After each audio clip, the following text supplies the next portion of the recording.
আন্দোলন হয়, কত আজে বাজে জিনিস রাখে। মেহেরপুরের জমিনে ফটকে ফটকে দেওয়া আল্লাহর 99 নাম, আল্লাহর নাম মুহাম্মদের নাম। অতএব মেহেরপুরের জমিনের মানুষ প্রতিজ্ঞাবদ্ধ হও, আমরা মরে গেলে যাব, বেঁচে থাকলে থাকবো, তবে বাতিলের সাথে মাথা নত করা যাবে না।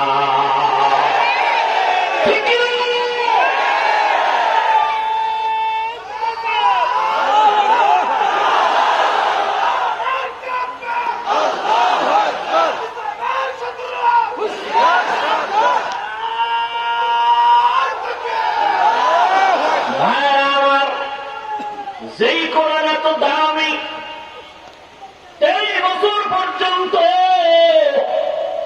আমার আল্লাহর নবীর কাছে 23 বছর লাগায় কোরআন আসলো, এত সুন্দর দামি কিতাব। প্রশ্ন হলো, সেই কিতাবের শুরুতে আল্লাহ অর্থহীন অক্ষর কেন দিলেন? এই হলো প্রশ্ন। আলিফ লাম মিম এগুলোর কোন অর্থ নাই, আলিফ লাম রা এগুলোর কোন অর্থ নাই, কাফ হা ইয়া আইন সাদ এগুলোর কোন অর্থ নাই। প্রশ্ন বড় জটিল।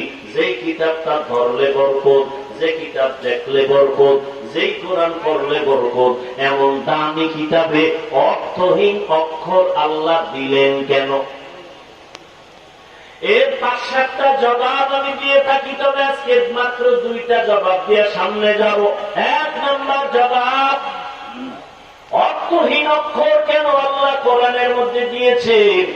এর একমাত্র কারণ হলো, এই জমিনে যত বাহাদুর ঘাড় মোটাওয়ালারা বাহাদুরি করো, অহংকারী, আমার আল্লাহ এই অক্ষরগুলো দিয়ে তোমার অহংকারকে জবাই করেছে।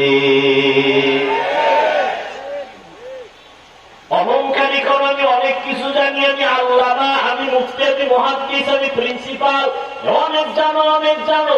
আল্লাহ তাহলে কি জানো? এত যদি জানলে আল্লাহ হও, তাহলে আমার কোরআনে আলিফ লাম মিমের অর্থ কি বল? কোরআনের শুরুতেই মাথা নত করে দিয়েছি। কোরআনের ভেতরে যদি ঢুকতে চাও, মাথাটা নত করে দে। আলিফ লাম দিয়ে তোর মাথা নত বানায় দিলাম, ওখানে গিয়েই বলবি আল্লাহ ছাড়া এগুলো রহস্য জানে না, আমি দুর্বল। দুর্বল হইয়া যদি কোরআনে ঢুকো, কিছু পাবি, আর মাস্তানি করিয়া যদি ঢুকো, কিছুই পাবি না। এত এলেন তোমার, এত এলেন তোমার, এত কিছু জানো, তো কোরআনের দরজা দিয়ে ঢুকতে আলিফ লাম মিমের ব্যাখ্যা করে ঢুকো। হেন দিয়েই বড় পারনেওয়ালারা, জাননেওয়ালারা বলে আল্লাহু আ'লামু বিমুরাদিহি, আল্লাহ ভালো জানেন, আমি জানি না। তো তুমি জানো না কথাটা অন্তরে ঢুকাও, আমি কিছুই জানি না, আমি কিছুই জানি না। মেরা এজাজু করদন পে হিসাব, মেরা এজাজু করদন পে হিসাব, খলকে রাদারত দোস্তে খলকা জারেরা, মিস্তে ই খসলত একে দিনদারেরা। 1 নম্বর জবাব, অহংকারীদের অহংকার আল্লাহ জবাই করে দিলেন আলিফ লাম মিম অক্ষর দিয়া। 2 নম্বর জবাব, আল্লাহ জগতের মুমিনের ঈমানটারে পরীক্ষা করলেন।